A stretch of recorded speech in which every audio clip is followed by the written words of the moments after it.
জনসেবার প্রতিশ্রুতি কাগজে যতটা উজ্জ্বল, বাস্তবের চিত্র ঠিক ততটাই বিবর্ণ। অনেকের কাছে জাতীয় গৃহায়ণ অফিস এখন ভোগান্তি ও অনিশ্চয়তার আরেক নাম। দিনের পর দিন দফতর থেকে দফতরে ঘুরেও মিলে না কাঙ্ক্ষিত সেবা। একই সঙ্গে সুস্পষ্ট কোনো কারণ ছাড়াই গুরুত্বপূর্ণ ফাইল দীর্ঘদিন আটকে রাখার অভিযোগ চেয়ারম্যানের বিরুদ্ধে। বিষয়টি নিয়ে অনুসন্ধান করেছেন অলিউল রনি। শতবার আসছি, এটা আল্লাহ জানে, একমাত্র আর কেউ জানে না। কত শত হাজারবার হবে এটা আল্লাহ জানে। সব শেষ করে দিয়ে জানে, সর্বসারা হয়ে গেছি। মানে উচ্ছেদ করে দিলে পরটা আমি বাঁচতে পারি, আমার বউ বলাবে, নাহলে আমার সব শেষ। এ হাহাকারের নেই কোনো ভাষা, নেই সান্ত্বনা, আছে শুধু দীর্ঘশ্বাস, যার পরতে পরতে জমে আছে স্বপ্ন ছুঁতে না পারার অদৃশ্য এক গোলকধাঁধা। জাতীয় গৃহায়ণ কর্তৃপক্ষ, যা হওয়ার কথা ছিল মানুষের ভরসার নাম, সেখানেই ভেঙে চুরমার সেবাপ্রার্থীর জীবন জীবিকা দুটোই। নাগরিক সেবা, রাষ্ট্রের প্রতি জনগণের প্রাপ্য এক অধিকার। জমির লিজ, নামজারি ও সেল পারমিশন সহ প্রশাসনিক বিভিন্ন কাজে দৈনিক গৃহায়ণ অফিসে আসেন অসংখ্য মানুষ, কিন্তু নির্ধারিত সময়ে কাজ শেষ তো দূরের কথা, দিনের পর দিন, এমনকি মাস ঘুরে বছরেও মিলে না কাঙ্ক্ষিত সেবা। আপনি পরিস্থিতি বাধ্য হইবেন তাকে ম্যানেজ করার জন্য। হয় আপনার গৃহায়ণে আসতে হলে আপনার নতুন জুতা কিনে জুতা ক্ষয় করতে হবে, নাহলে মানি ব্যাগ ক্ষয় করতে হবে। টাকার শক্তি বেশি এনে মানুষের মূল্য নাই, কাগজপত্রের কোনো মূল্য নাই। মিরপুরের বাসিন্দা শামসাদারা সাথী কাঙ্ক্ষিত সেবার আশায় 2 বছর ধরে তার পথচলা গৃহায়ণ অফিসে।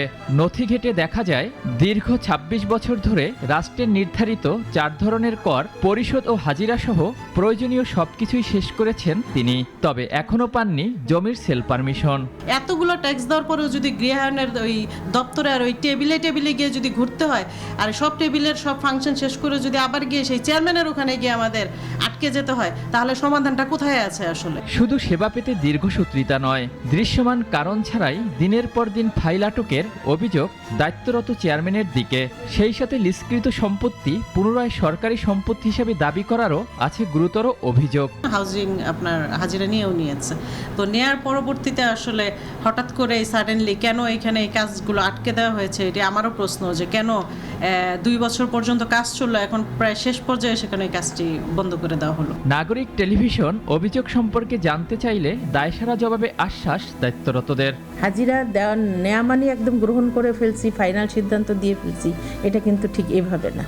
ঠিক আছে, না সেটা আমি তো মুখস্থ বলতে পারবো না, এটা তো আমার ফাইলটা দেখে বলতে হবে। দায়িত্বশীলদের স্বেচ্ছাচারিতায় অনিয়মের আখড়া যেন গৃহায়ণ অফিস, তবে এসব অনিয়ম রুখে দিতে কারো কারো দ্বারস্থ হতে হয়েছে আদালতের। মহামান্য সুপ্রিম কোর্টের হাইকোর্ট বিভাগে রিট পিটিশন দায়ের করেছেন এবং সেই রিট পিটিশনে ওই জাতীয় গৃহায়ণ কর্তৃপক্ষের উচ্ছেদের জন্য যে পদক্ষেপটা নিয়েছে, যে চিঠিটি ইস্যু করেছে, সেই চিঠিতে তারা স্টে করেছেন। অভিযোগের সত্যতা স্বীকার করলেও কার্যকর পদক্ষেপের বদলে দায়সারা জবাব কর্তৃপক্ষের। সিন্ডিকেট কয়েকটা আছে, তো এখন সিন্ডিকেটকে আমি চেষ্টা করছি তাদেরকে একদম 100% তো একবারে সোজা করা যায় না, মানে আস্তে আস্তে আমি সিন্ডিকেট ভেঙে দেওয়ার চেষ্টা করছি।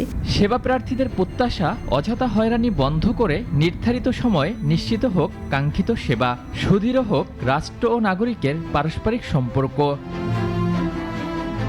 অলিউল রনি, নাগরিক, ঢাকা।